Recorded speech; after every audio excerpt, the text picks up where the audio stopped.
Oh, that adds pressure. The countdown.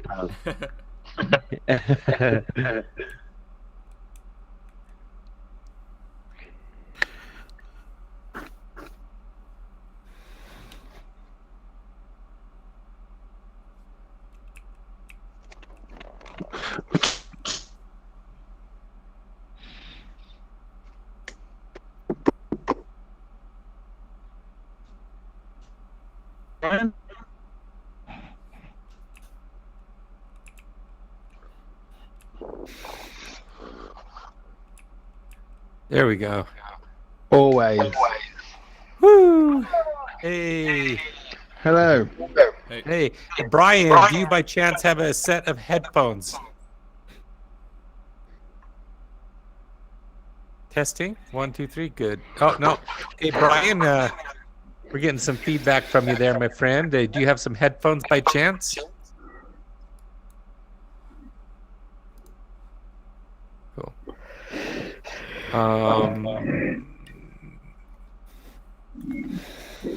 Cool. Can I get some co-hosts? I can start muting people that don't have headphones. Hi, Yeah. Kix. Do you have headphones by chance? I've got headphones in. Oh, I've just muted Brian, Chris. oh, great. Yeah, that's where it's coming from. Yep. Okay. Okay, Chris, I'd love to test my audio because I'm on a new Vive setup. What does mine sound Sounds like? great now. Good, yeah. Chris, Okay, can good. you hear Brian? Is it just you that can hear feedback from Brian? Because I couldn't, but I could as but well. it. Oh, okay. So it's just a few users. Okay. Alex is muted. I am unmuted now. I'm just making is sure that my mic's unmuted. okay because I'm in a new setup. Oh, nice. Yeah, it's good. Hey, Alex, do you mind giving me some co-hosts there?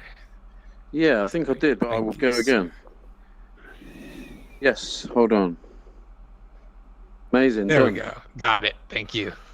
Cool. I love handing over control to Chris. It's a dangerous thing sometimes. Ross is here. Awesome. Hey, Frederick. Hello. Can you hear me? I can. Ty, do you need to be a co-host? I do indeed. I think I've Yeah, Ty is. done you, Ty. I've just done Ty. Oh, That's Ty it. Kick's already I've done. set up my whole room and it doesn't work on Link. See, it vibrates when you clash with someone.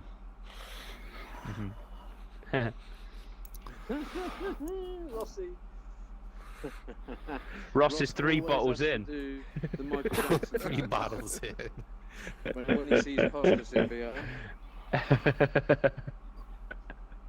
we need to get him here as an animation. Foster, what's my breathing like? All right, it's good. Are you on the oxygen mask now? I'm on the Vive Pro, so I was paranoid that the audio might be dodgy because No, it's I good. felt really spoilt that I was opening like a brand new Vive just to do an engage, and I was moaning. That's the setup. No, it's good. Oh, What, Salt Lake City. So what are we doing? Yeah. Is it going to be a location that's loaded then? Are we waiting for Joe? Yeah, Foz, I only loaded this location because I didn't know where we were starting. Okay, is it Joe that's going to? I can move us to the room that you've got of a pre-made thing, or hope you got it as a snapshot. Yeah, well, I was hoping Joe would just be able to lead on the loading, etc. Where is Joe? His headset's crashed. Oh, He's nice. been What's he crashing a on? lot.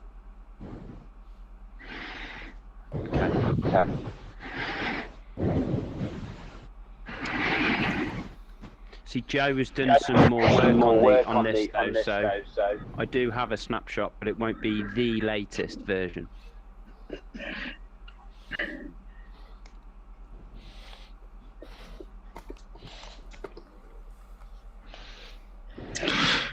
Just waiting for Richard to come back.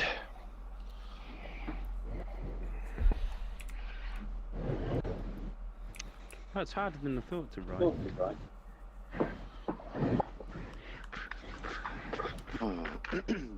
My NVIDIA Alt F9 doesn't work, which is annoying.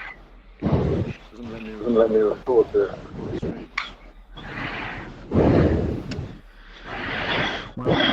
To the middle jungle.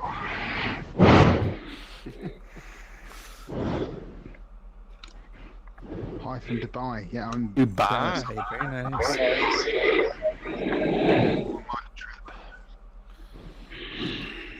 The river jungle.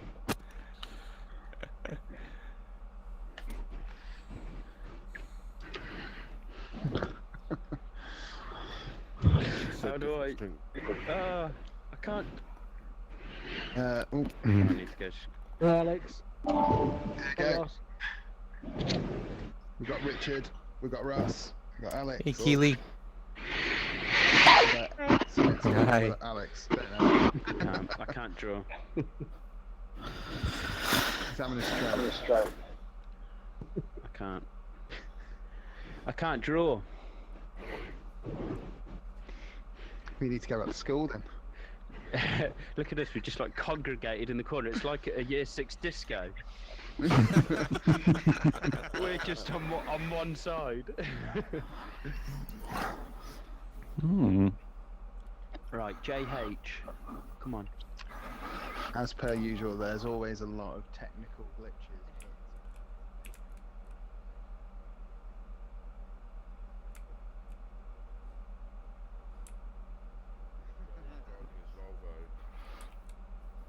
You go Can't over do it. So, In your All Volvo. the time. And well, I've just messaged Joe and he's restarting his machine. Would you want me to? Joe sounds like he's the one that's got all the snapshots. What is this? I'm loving this floating on.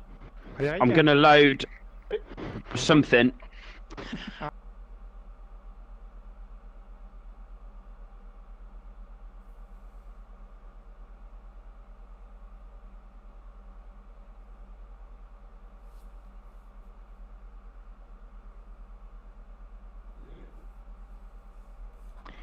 Ooh.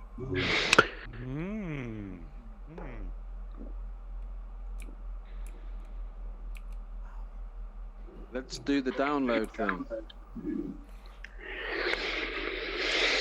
Is this the room? Okay, so this is an earlier version. We do have the latest version, but Joe has it as a snapshot. So I'm hoping Joe can come on online once he's sorted his technical snags out and load the latest. Chris, can we do the 3D audio so we can hear everyone? Yeah, we do have 3D audio on. We can turn that off though now. And Cool. That sounds good. I've got some things loading in for me. I imagine other people have probably got the same thing for a little bit. Okay, I can see some more things loading in now. Hear a bit of feedback then. cool. I'm just gonna, just so everyone knows, I'll mute you if I do hear feedback. I'll just give you a soft mute, which means you can unmute yourself if you need to talk. Cool. Thanks, Chris. Yep. Hello, can somebody unmute Brian? He keeps messaging me that he's trying to speak, but he cannot. Brian. Oh, there he goes. Hey, Brian. You're unmuted, my friend.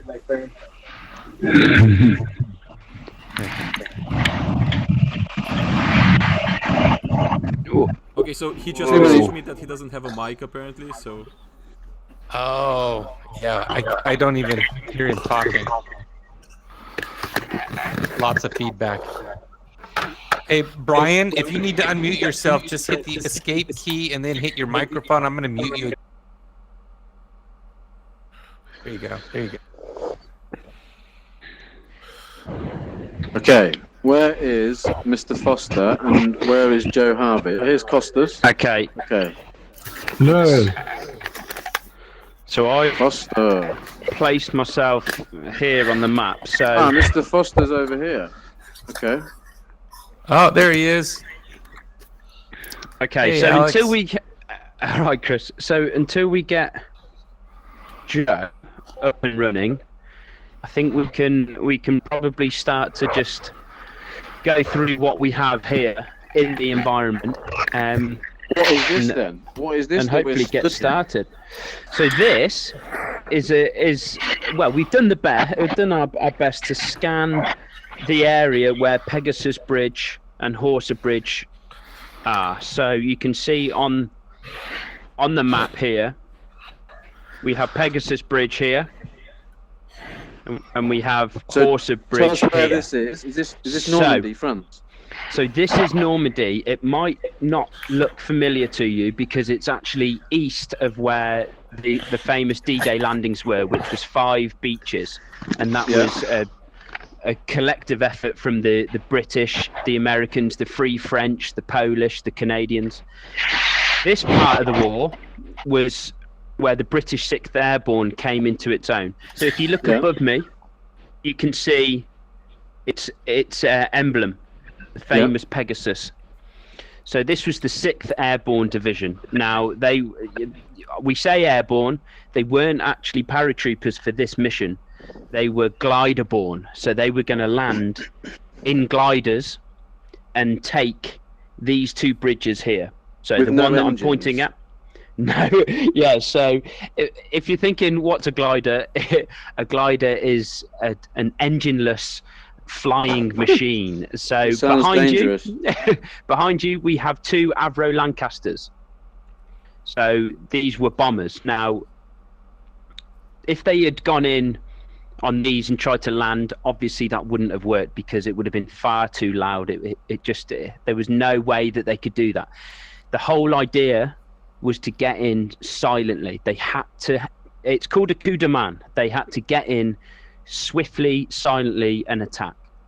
Yeah. So they were in. So Horsa these are the gliders behind then.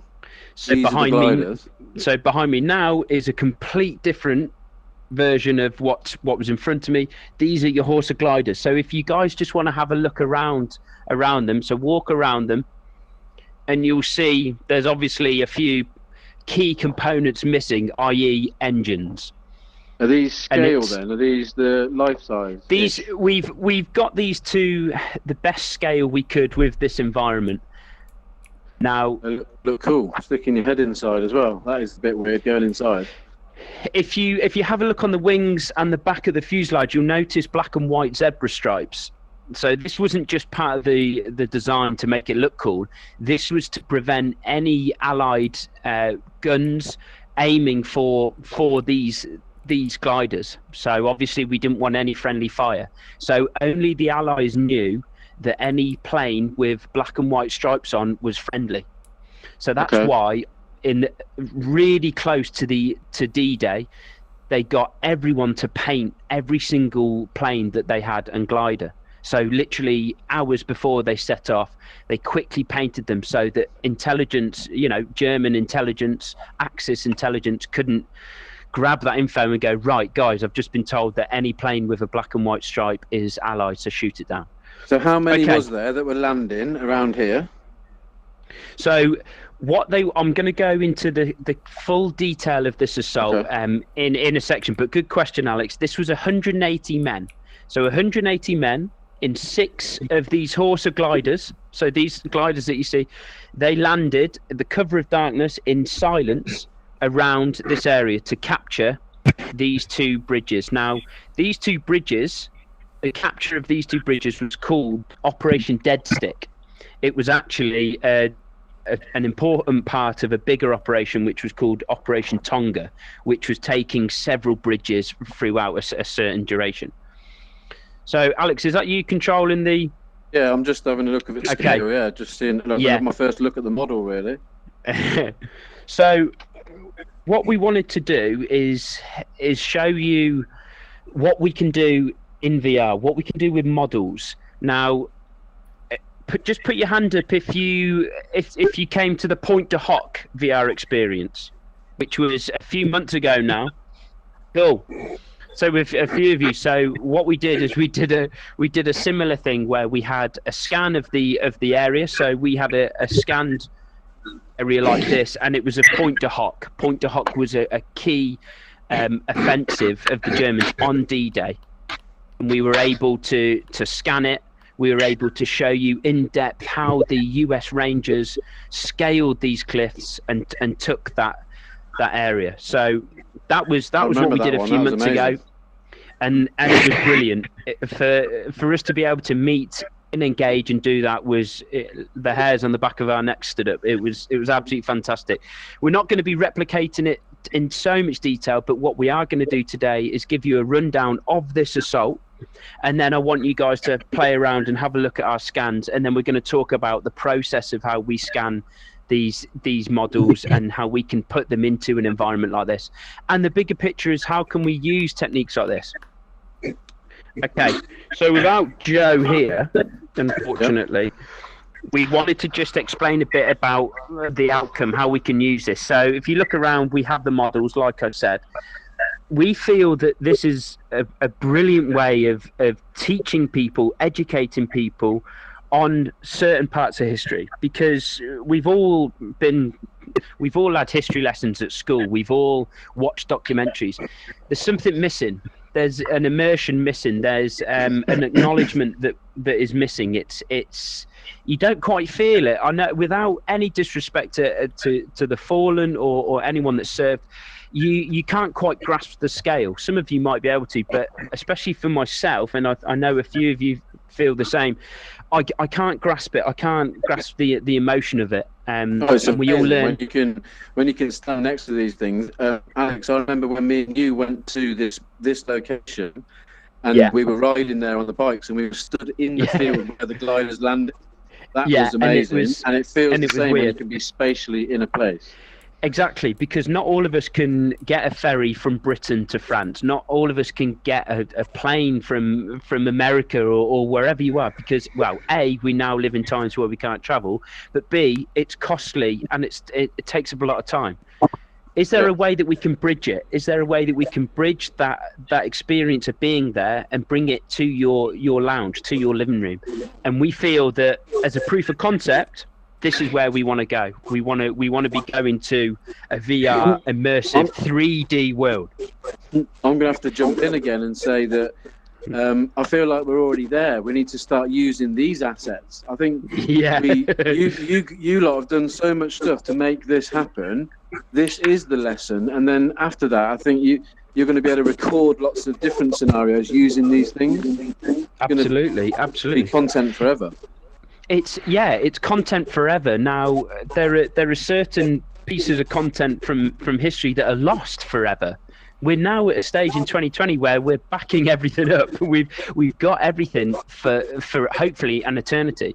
So we look above us at a horse, a glider. Yes, it's not the horse, a glider that flew over France in 1944, but you get a feeling of what they went through, how big this was. Yeah, look at this one behind you, Oz, on the left of you.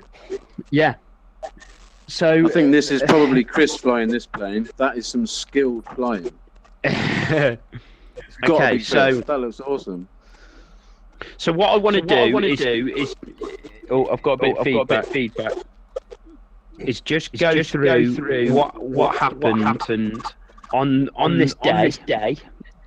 And hopefully it will be a little bit of a lesson. And what we hope it will actually do is maybe get you to be a bit more inquisitive about what happened and look into it and have a look on YouTube, have a look on Google and see what happened in more detail. This is only scratching the surface. Foz, do you want we're limited to what we can do. I don't know the bit you were going to do now. Do you want me to do the Ross and Tyrone bit while you sort out you and Joe, or have you got stuff that you want to play? Yeah, I'm here. Joe's here. Oh, Joe's here. I really Late don't to the know party.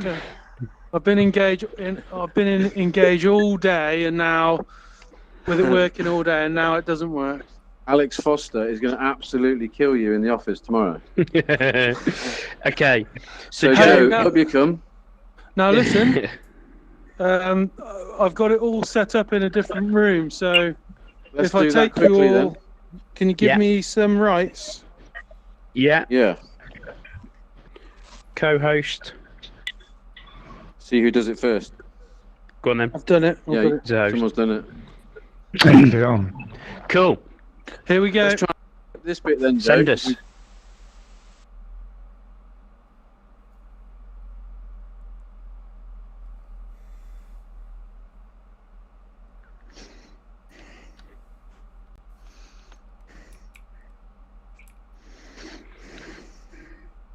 asphalt.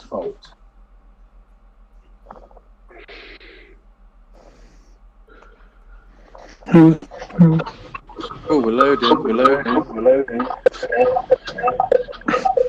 Got some feedback. Oh, I like the lights in here. Right. This is Chris is doing a last minute change of location.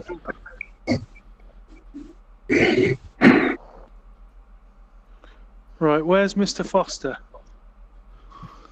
Joe, we're going to watch something then. We got any screen stuff to go? Only my pictures, which I'll be displaying while me and Alex are talking a little bit about the Pegasus Bridge operation. Remember, you just missed the bit where we did quite a bit on Pegasus Bridge. Have you already started then? We definitely just flew some planes around the bridge and spoke about how many landed and gliders and things. I don't know if you want to skip to the next bit.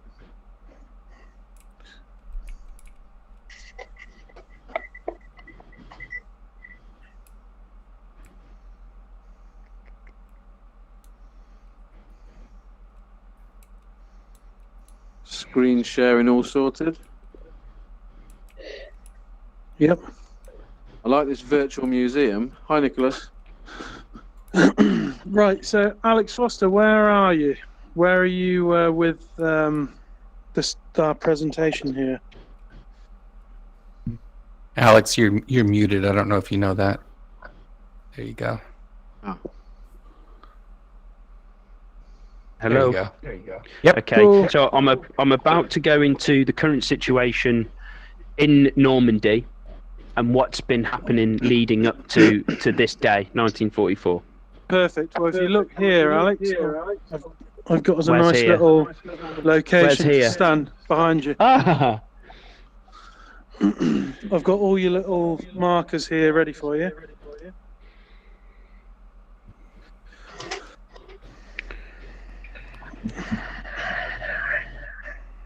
need to be closer, really, Joe. Can't really. Well, you can move down here, you know, and if you Yeah. want to point it. Cool. Okay. So, guys, if you just want to make your way over back to the map.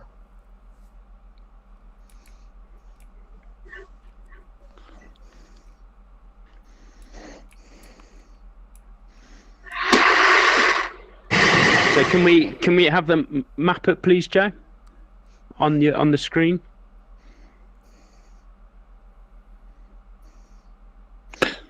Two seconds. Okay, so current situation. This assault obviously took place D-Day 1944, but what's been happening before that? Basically, the Germans are struggling. They're on multiple fronts now. 1943 saw Stalingrad and the Battle of Kursk, which was against the Russians. Stalingrad having the most losses, the most German losses, and the Battle of Kursk was the biggest tank battle in the history of warfare. You've then got Sicily and Italy, so the Mediterranean theatre of operations, and the Germans really struggled with that. You've then got everything that's going on in the Atlantic, so the U-boats aren't doing as well as their reputation would perceive. Aerial campaigns, you've got constant bombing of Germany by the British and the Americans. So it's not really going too well. Yes, they've held France for 4 years, from 1940, but it's not really going well, and things are brewing, and you can tell things are brewing. There's an inevitable threat from the Allied invasion from England, and this will open up what we call a second front. And it's not a case of if, it's more when and where. So behind closed doors, the Allied Expeditionary Force have been stewing. They've been creating a plan, and they've created D-Day, which is going to be the largest invasion ever on this Catenton here. So if you can see the red circle on the map, which is to your left and right on either wall, you can see all along here you have your 5 beaches that the British, American, Free French, Canadian they're going to attack all along here.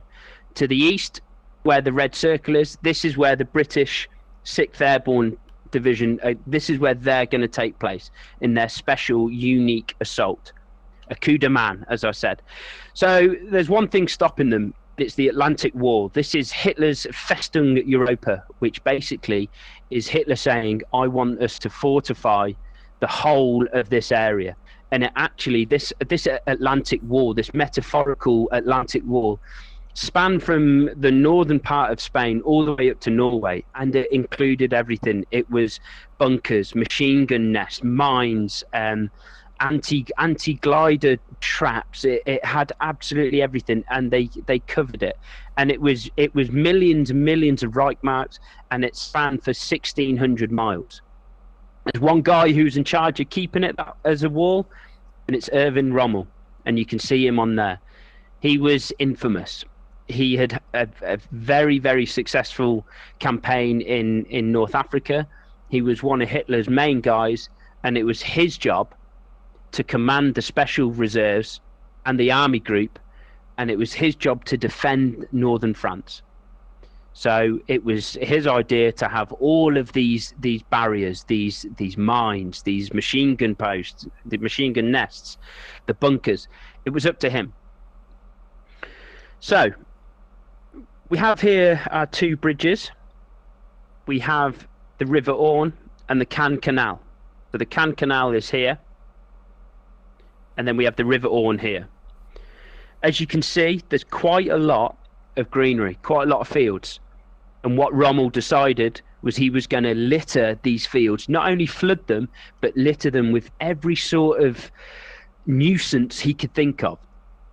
And he had everything from barbed wire to anti-glider poles. The Allies nicknamed the anti-glider poles as Rommel's asparagus. They stuck up in the ground these long, large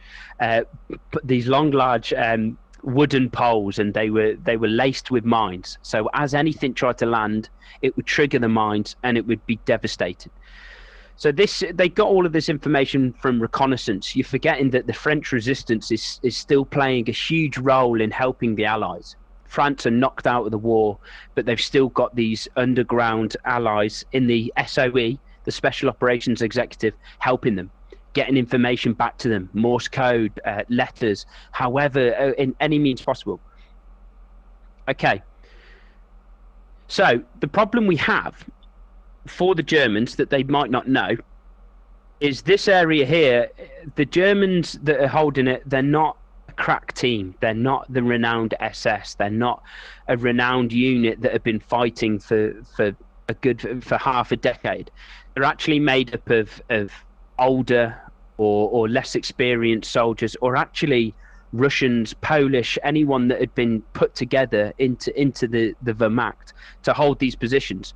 So it wasn't that fortified, which is quite silly when you think about it, because with these bridges, if these bridges are taken, then all hell will break loose, and that's exactly what happens. Okay, so there was a tactical significance of capturing these bridges that the 6th Airborne Division were going to do. The forces from the beach, like I said, everyone was coming from the beach. They can move east. It's a vital gateway here. If the bridge is destroyed, it's an advantage to the Germans. It means it will stop our forces, it will hem them in, and it actually gives them time to regroup and stop the Allies. So it's a huge disadvantage if they have to build this bridge again and they have to go over the River Orne and the Caen Canal. It slows the whole operation down, and we're forgetting that speed was key. If it's too slow, the Germans can regroup and they can go toe-to-toe, and we didn't want that. So I'm going to give you a quick overview of the 6th Airborne Division. Behind you, where the British flag is, like I said before, you have their emblem. Very, very famous emblem now. Their motto, Utrinc Paratus, Latin for ready for anything, and that's exactly what they were. So this operation, as I mentioned before, this was Operation Dead Stick. There they are. They're planning it. So they had weeks and weeks of preparation. They trained and trained and trained until they nailed it, because this was vital. So they had to come from the sky, like I said. It was the quietest and quickest way that they could take these bridges. They had 8 weeks to train before D-Day, and it was assigned to D Company, 2nd Airborne Battalion of the Ox and Bucks Light Infantry Regiment. The man that would be leading this, Major John Howard. Now, this unit comprised of 180 men, 6 Horsa gliders in 2 groups of 3, and they're an airborne unit, but they won't be landing by parachute, as I said before. They're in gliders. Here's Major John Howard. There's actually a bust of Major John Howard by the bridge in Normandy, famous bust, and there's a road named after him, and you'll find out why in a minute. So the mission was led by Company Commander Major John Howard, fantastic leader, true tactician, and he was from a tough working class London background, which is vital because a lot of his men are from that background. So he had gravitas, he had rapport with his men. He was a policeman before he joined the army, and he rose the ranks all the way from private to major. So he had his own little success story, but him having this role in this important assault, it was like being picked to play for the England soccer team. It was huge for him personally, but also for his company, for his D Company. And he's quoted as saying D Company would be the best and fittest company in the regiment. More than a title or an emblem, it had an intrinsic identity of its own, a well-oiled machine in which each of its officers and men was a working part. Now that's a quote from Major John Howard. Right, let's get into some of the cool stuff. So the weaponry of the 6th Airborne Division, we have the Sten gun. It was nicknamed the plumber's nightmare. It was primitive, it was simple, it was welded bits of metal, it had pins through it. It was very, very, it was ugly, and it was prone to jamming. Because it had an exposed cocking spring, any debris, anything in there would be a nightmare. And as you can see in front, it might look pretty cool, pretty handy, but it wasn't the best of machine guns. But it was vital to what they wanted. Remember, they're landing in a glider. They want to be in and out quick, so they needed something with firepower that was fast. Okay, next we have an SMLE. I don't think we have a scan of an SMLE, but this was the small magazine Lee Enfield. It was actually the most accurate bolt-action rifle in the war. So even though it was a bolt-action rifle, it was so accurate that it was worth having. Okay, we then have the Bren gun, which we do have a scan of. So this was a light machine gun, so it had a magazine popping out the top. This was the guy's favourite. It was a little too accurate, actually, so they had to change the nozzle so that it was more for suppressing fire. It could spray bullets across a certain area. So because it had this really good rate of fire, it was actually very easy to maneuver. You could be up and out very quickly. Okay, we then have a PIAT, P-I-A-T, which is the Projectile Infantry Anti-Tank. And it's an ugly thing. Again, the Brits didn't really make their weapons look aesthetically pleasing. Now, this wasn't like your bazooka or your Panzerschreck. This was spring-loaded, and it's quite surreal to think that this could knock out a tank. It was spring-loaded, for heaven's sake, so it was tough to use. It was not liked at all, but it had one advantage. Because it was spring-loaded, there was very little smoke when it was triggered. So you could actually fire off a round quite quickly, and the tank commander wouldn't know where you were, because obviously smoke would give away your position. Very, very handy, and we'll come into why it came in handy later on. Okay, Joe, I was going to talk about the gliders that we used. Did you want to have a little say on this bit? Sure, yeah. So, so to my left and right, you can see a Horsa glider Mark 1A, developed earlier on during the war and then perfected throughout. Foz, can you just mute a second? Yep. Cheers. Perfected throughout the war. The Horsa gliders were towed by Halifax bombers, which are very similar to the Lancaster bombers, which are at the other end of the hall, but we don't have a Halifax, unfortunately, but Lancasters are near enough the same. So the Horsa glider would be towed behind the Halifax bomber, and it would fly up higher than the tail, so to avoid the turbulent winds from the propellers, the backdraft from the propellers of the Halifax bombers. They were glider assaults were kind of developed but perfected by the Germans earlier on in the war, and after we had seen the success that the Germans had had with them, we developed our own, and along with the Americans developed similar gliders as well. The benefits of using gliders for this particular operation was because it was integral that we had it was a surprise attack, so that we could get to those bridges and disarm the explosives and surprise the Germans. We're using a glider. You've got a group of 30 men who can all be they can land at the same spot. If you're using paratroopers, you might be able to land more over a slightly longer time, but they'll be scattered, and it will take them a while to regroup on a target, by which time you can imagine the surprise will be lost. That's why gliders were used for this particular attack. The Horsa glider had a 67-foot wingspan.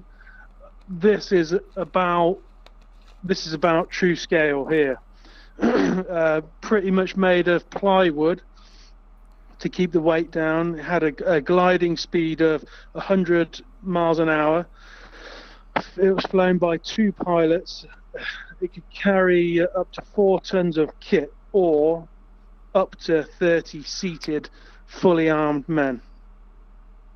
So yeah, that's the Horsa Files. Cool. This looks amazing. I think we need to skip, Joe. Let's go forward a little bit because the time's running definitely down. We've only got 20 minutes left. Cool. Okay, not a problem. Okay, so I'm going to really brisk over this. Like Joe said, the Halifax bombers towed these gliders in. And if you all have a look down here at the map, Joe has quite accurately been able to place where the gliders landed. So if we can just remove this glider, this big Horsa glider here, and we can get a bit of a... That's it, cool. Okay, so have a look here, guys. 2 groups of 6. You've got 3 here. Now, this one here is unbelievable. The reference that they give to how accurate this was to getting as close to this bridge, it's like throwing a stone into a bucket that's 20 meters away. That's how hard it was. I need to ask a question. Yeah. Are these the positions roughly that the actual gliders landed in? They're accurate. It's okay, cool. About 10 meters accurate. So this one here, look how close it is to the bridge. These 2 behind, very, very accurate. And then where Mike is, you have these 2, and unfortunately you did have a third that was 3 kilometers away. Where? Wow. Right over here. So guys, he's got a long like I said, they getting that accurate is like throwing a stone into a bucket 20 meters away. Yeah, that makes this guy's landing really good over here. So you're forgetting this was in pitch black. And Joe, if I'm right in remembering, they were taken off the towing Halifax, and they had to time it. They had to turn at certain altitudes and certain heights, and then they had to make another turn and try and belly land as close as they could to this bridge. Now, there's one problem with this bridge and the other one. This is riddled with Germans. So as soon as they got out, this one was first, the one that was closest, which is quite cool, and then these 2. As soon as they got out, they had to take this bridge. Now, what they did was they got to this bridge and they went straight into a bunker, and they cleared it. They threw grenades in and they littered it with bullets. Now, there's one problem. They have to be as quick as they can because the Germans, if they clock on, they're going to destroy this. And this is already rigged up. Now, intelligence later on actually showed that it wasn't rigged up. Everything was in place, but it wasn't rigged to go, which I think's unbelievable. All of this effort, and they probably had a little bit more time, but that's not to take it away.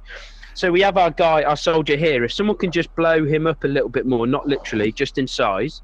So, Denison Smock, very famous Denison Smock. He's got his Sten, he's got his binoculars, he's got his maroon beret, which he wouldn't have had. He would have obviously had a helmet, but he's ready to go. This is an assault team that need to be in and out very quickly. So like I said, they've landed, they've got onto this bridge, and they've taken out this one bunker. It then starts to unfold. So the second glider's landed, the third glider's landed, and the bridge is taken in minutes, and I'm talking probably 10 minutes. But unfortunately, a German sets off a flare. The flare flies right into the air and illuminates the whole area with a red light. So this is tell alerted. Chris Madsen that. This is you got any pyros, Chris? This is alerted everyone. So we're talking 30 men we're talking 30 men in a glider. So already here 3, 6, 9. So the first guys, they got across the bridge. The second guys, they made sure that all of this along here was secure, and the third team at the back, they met up the other side of the bridge. So they kind of staggered it, but that was the best way that they could take this one bridge. They had 3 gliders, they had 3 specific jobs. Okay, so like I said, these bridges didn't take long to basically take over.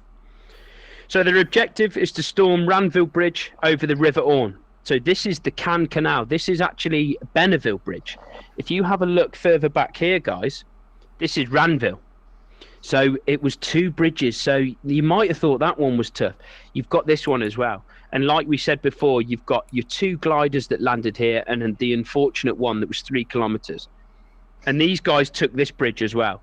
In such speed, it was 10 minutes for the combined bridges to be taken, which is unbelievably fast. They were not expecting it to be an easy ride, and actually it was a bit easier than they thought.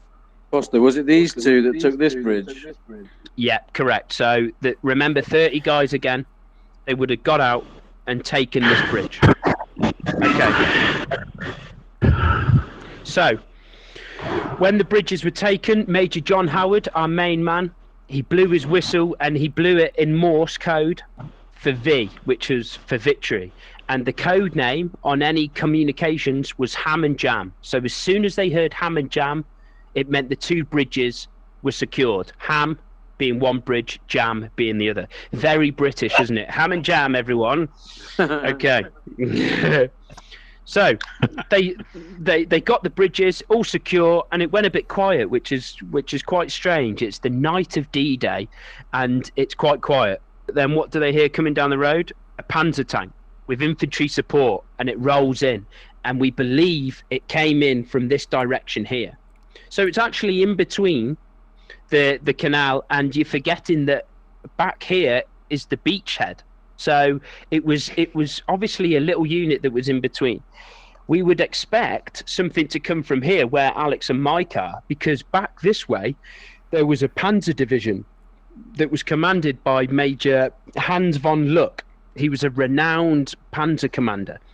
And if we have a look at our tanks, can we get a tank?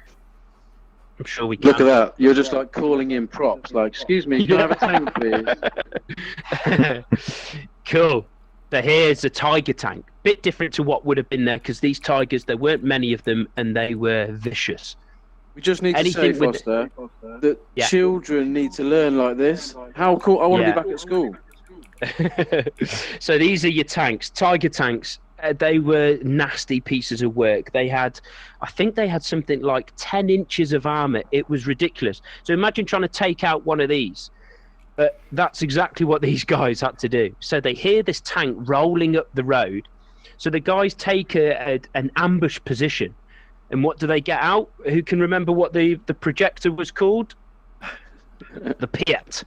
And if we can get a Piat, we can show you. Ooh. I've There's got one at the back there. Here we go. Cool. Let's bring it into the world. This is your Piat, like I said before. So this thing it's basically a long version of a spud gun. So they've got to load the end, and they've got to hit a tank like that, and they've got to disarm it. So because the Piat was rubbish, they knew it wouldn't blow it up into smithereens. But what they did know is that they could probably disarm it. They could probably slow it down. So the guys take aim and they fire it. And I can't take that tank, but if we can have I know, yeah. Share it. I just wanted to get a bit bigger because they actually hit a part of the tank where the magazine was housed, the magazine for the machine guns that would have been on the tank, and they hit the magazine. So what do we think happened? Yeah, we got it. Boom. And it went up in flames. So they were thinking, yeah, let's just knock the tracks off it, and then at least it won't be able to move into our area. They actually blew it up to smithereens. So it was completely knocked out, which was brilliant for them. Is this the one? Foz, I think it's important to mention that this Tiger tank was from a company of Tiger tanks that were approaching from this direction here. And if it hadn't have been for the fact that the British got a lucky shot on this one tank. Foz, sorry, could you just a sec? Yeah. Sorry. So if it wasn't for the fact that they'd got this lucky shot on this one Tiger tank, then the rest of the Germans approaching behind them would have probably followed suit up through, and they would have easily overwhelmed this small British force. But the fact that they blew one of their tanks up, they kind of came to the conclusion that these are probably a heavily armed enemy force with anti-tank guns, so they didn't want to risk it. They turned round. So worth noting that it could have changed the whole outcome of this operation there if it wasn't for the lucky shot of that Piat. It looks like a heavy old beast, that Piat. Foz, don't forget to unmute. Yeah. I have muted. I've unmuted. You had to load it with 2 feet to pull it down to lock the spring.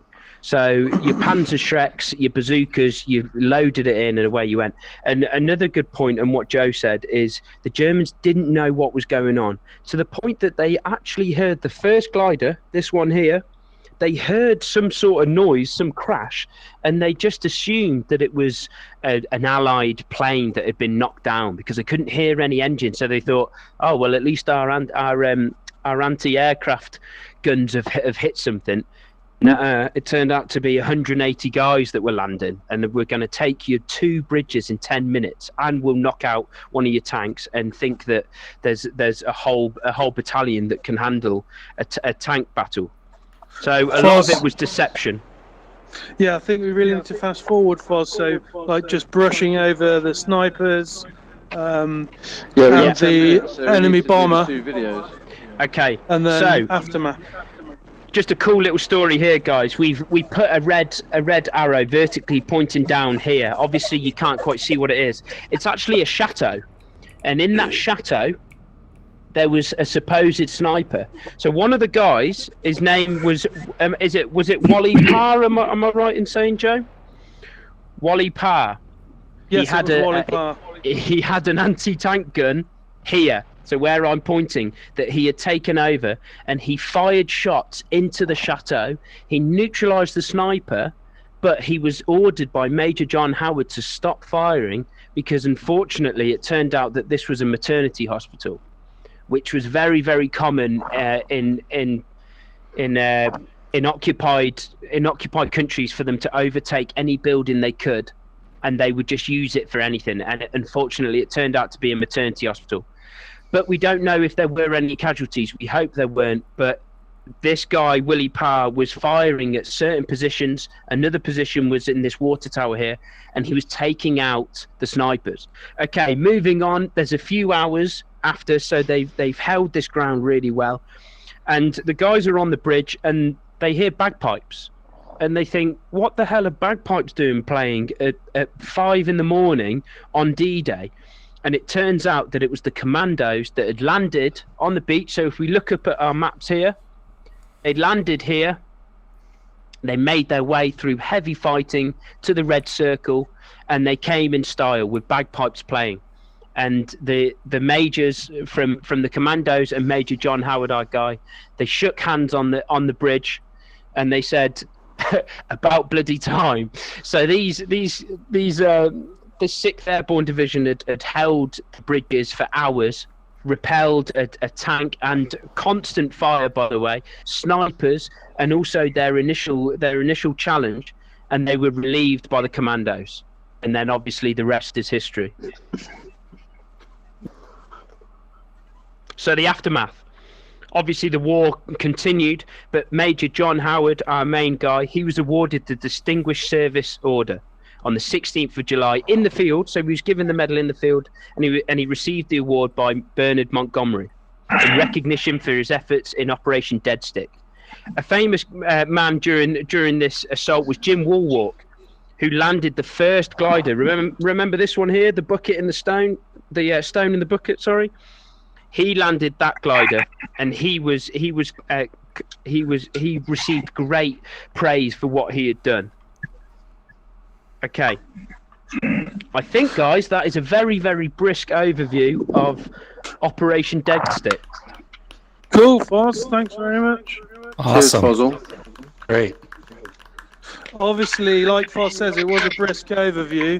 If anyone's keen to learn more about World War II Nation and what we hope to do in the future with history and learning and in virtual reality, then reach out to any of us here at River. We'll be happy to have a chat with you. What we got next, Joe? What's next on the project? Next up, Tyrone, can you take us to your location and load in your models? We'll have a chat with Richard. And Joe, where are we seeing the video about this guy? That's if we've got time. Ross is going to have a chat. So I'm going to have to go, guys. So thanks a lot, and I'll see you soon. Cheers, guys. Thanks, Alex. Thank you. It's very interesting. We're moving on. Who's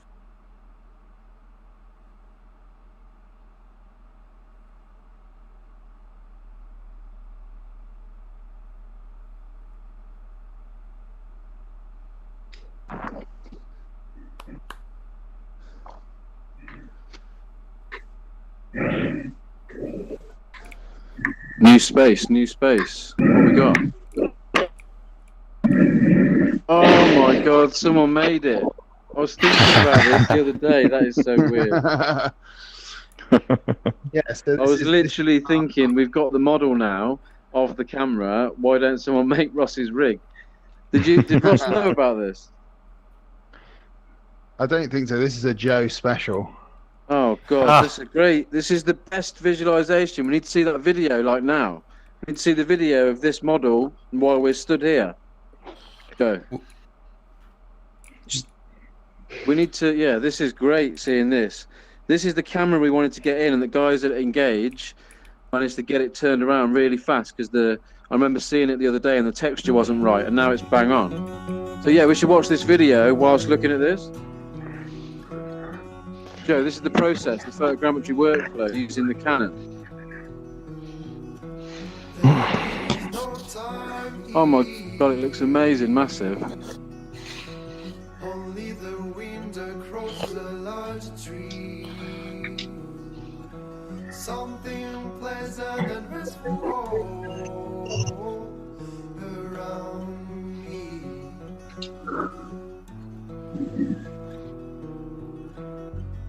Oh god, I need to turn the music up.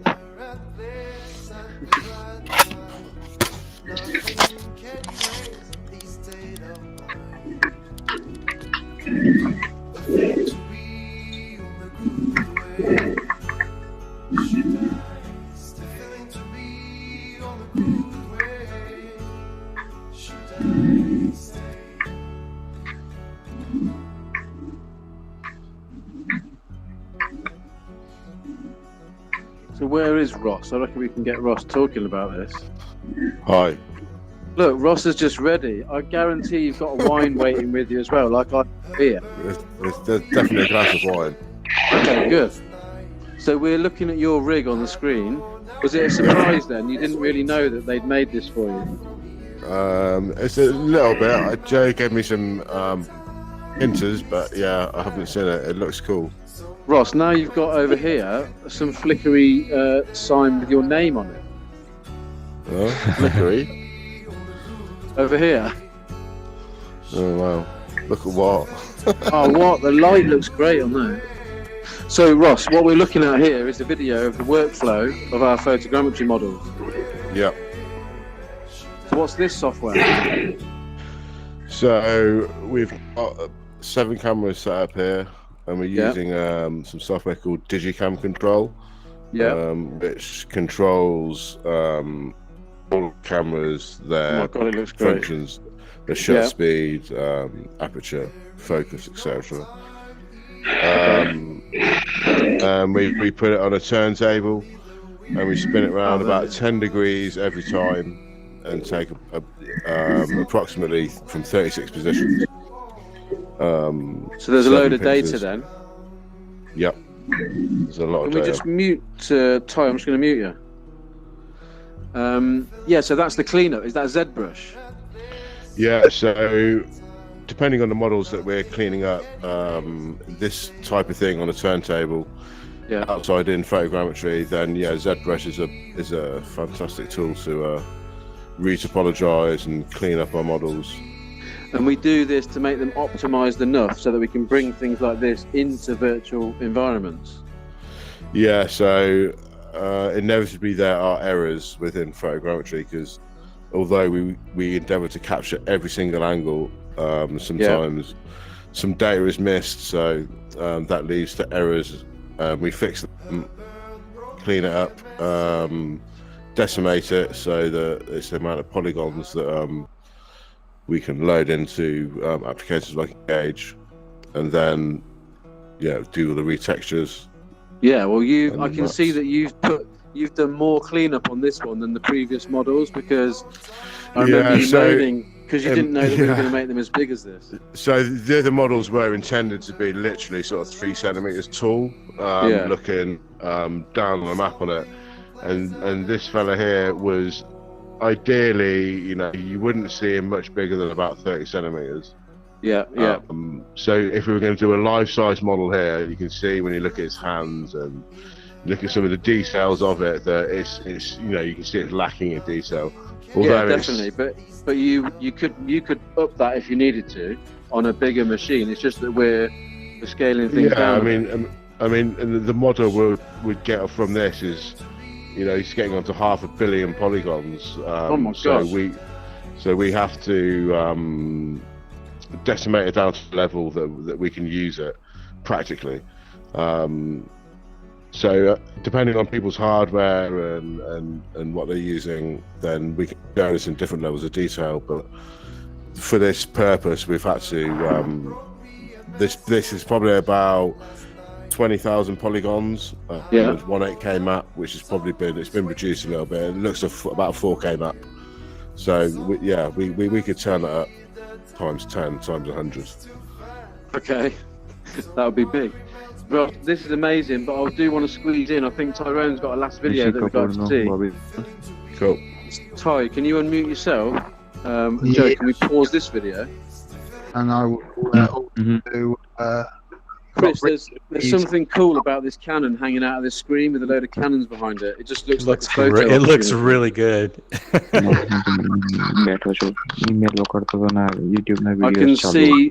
can see that might be on LinkedIn as a photo quite soon. I've got a habit of sharing things. Haven't you just? So Alex can help me a little bit with this situation. So what have we got? What have we got? So we've got a video that is very much just a fly-through video, 5 minutes or so, that can just play. But it was Richard came to visit us. Richard's from Canon, and he came to visit to go to quite a historical place in Warwickshire in the UK called Guyscliffe House. We've scanned that. Well, So I'm going to play it, but it'll just play in the background. But Richard came along to have a look. So. And Richard, you're from Canon, so I'm sure this is looking nice for you as a setup. It's looking the part, isn't it? Am I off mute? Yes, I can hear you fine. Hi, Richard. Hi, everyone. Yeah, that looks great. Let me move setup, this out of the way. I think we're gonna. Yeah, we'll move that over there. Hopefully soon we can have some newer cameras in. So this realistically is just kind of like going over the day, really. So what happened was Richard came into our offices initially to have a look at some of the things that we're looking at scanning using photogrammetry as a local church, and we wanted Richard to see what the place we were going to visit was like in virtual reality from a scanned sort of scan location, and then see what it's like in reality. I feel like you've been there. Okay. Have you pressed play on this title, or are you skipping through it? No, I'm press play, and it's just playing on its own. Okay, cool. So yeah, so okay, yeah. So Richard, you saw quite a few things there. Looks like you're in VR, and you took me through the VR setup before we actually vacation, didn't you? Amazing. So then we went down there, and what did you think to the virtual reality world? Very different, I have to say, but then when we got to the location, my ability to wander around and understand where I am was amazing. Oh yeah, because you'd been there in VR before going in the real world, yeah. That's cool. Well, it's amazing seeing your cameras in here. Hopefully we can get some more soon, because I think seeing things like this really does explain how we use your stuff. We've skipped yeah, absolutely. And of course we've got lots more coming this year. As everybody knows, it was Olympic year this year, so we have lots of new camera launches. Okay, cool. So we've got new stuff coming up. Is there stuff that you can talk about, Richard, or is it all secret? It's secret, I'm afraid. Oh, okay. Yeah. Well, we'll have to wait and see then. So last quick thing is a really quick slideshow, just to give people an understanding of what this was about as well. So not only did Richard come and visit us and come and have a look at Guy's Cliff House, he also brought along a few of the new launches for 2020 in terms of the newest camera Canon have got. And a lot of this was shot on the new EOS R5, which is the new flagship mirrorless camera that Canon have got. But I just want to show you really quickly just a slideshow, some of the launches from this year. And obviously, if anyone has any questions or Richard wants to say anything, new studies available on Prolific. The launches. This year we had a new flagship DSLR, which is sort of like one of the top cameras I imagine for a lot of sports photographers and things like that, Richard. Yeah, absolutely. Launch for the Olympics this year, which unfortunately didn't happen, but I'm told by the Japanese will happen with crowds or not next year. So there's plenty of reason for people to be capturing images. Yeah, and we've got some really, really good specs on this particular camera. You know, the array of specs that this has got, you know, it blows the previous generation out of the water. And is, you know, I've got a price to match, but still, you know, the people that buy them are buying them for a set purpose. It's not just an average consumer that would want this particular camera. It's getting closer, though. It's getting closer to being able to capture pure video for photogrammetry, because I always talk to Ross about this, and he says to me, yes, maybe we could use video if it was 6K or 8K video. So as I see here, is this 5.5K? Ross, is that not quite enough for us yet in terms of videos input for photogrammetry? Or is there another camera that you think is better at that? Well, I'm going to skip through quickly and just quickly show you. These are a couple of shots that were taken on this, and obviously the quality is pretty incredible in terms of what that particular camera can shoot. Richard, is this the one you had at Guy's Cliff House with us that day? We the R5. Okay, yeah. 1DX3. Okay, yeah. So this is the 8K. So this will capture a 35 megapixel still image on 8K recording. Okay, cool. So basically, the camera that you saw in the video was the first camera, which was the 1DX Mark III. So any camera you saw in someone's hand wasn't this one, because this one was the one that was shooting that video. But yeah, the specs on these are pretty mega. 45 megapixel sensor. You've got 8K, up to 8K recording. So it kind of answers your question a little bit, Alex, as to where things are going. Yeah. We're nearly there then. We're on the way. And just as a quick aside, Sony had the mirrorless Pro Market sewn up. The day this camera was launched, and we're #1 across the world. 100% market share that has now dropped to half in some ways, in some places. So, yeah. It's a really cool camera, and one I'm looking forward to get my hands on soon. This is the one, Richard, that Tyrone doesn't stop talking about in the office. Yeah, well, for photogrammetry and for rigs, because of the way the focus works on that, you can choose a point, and it doesn't matter where you move your image. The camera will keep it in focus, so rotating around, it'll look for the eye, or even animals in motion. Amazing bit. That was when you were showing me down at Guy's Cliff. It was focusing on birds' eyes. That was amazing. That's right. In flight, first camera. Yeah, in flight. That's the important bit. Okay, so that's amazing, Richard. I almost feel like I'm at a Canon trade show. Nearly. We're nearly there. Some of the shots of animals being captured with this particular camera, and how good the autofocus is on this camera. And what it can do, it literally will pinpoint the eye of any animal, and it will lock on. The autofocus is pretty cool. Then we got the R6 that came along with it. Slightly lower spec, but still a fantastic mirrorless camera, and shoots some really, really good specs. Yeah, cool. So Pro Camera again. This actually the same chip as the first flagship model. So 20 megapixels, same Digic X processor. So this is it's going to be every Pro camera. Really, really good. And can shoot up to 4K 60 frames, which is really, really good as well. So that's handy. And then on some of the shots that can shoot, really, really good again. What it can produce with a low megapixel sensor, but still can create amazing photos. And then this is kind of the newest one that just was announced not too long ago. And this is a new cinema camera, the C70. And it's basically like, it looks a little bit like a beefed up mirrorless camera, basically. And I don't know as much about this as probably Richard does, but still it looks phenomenal for shooting video. So this is the entry point into Cinema EOS.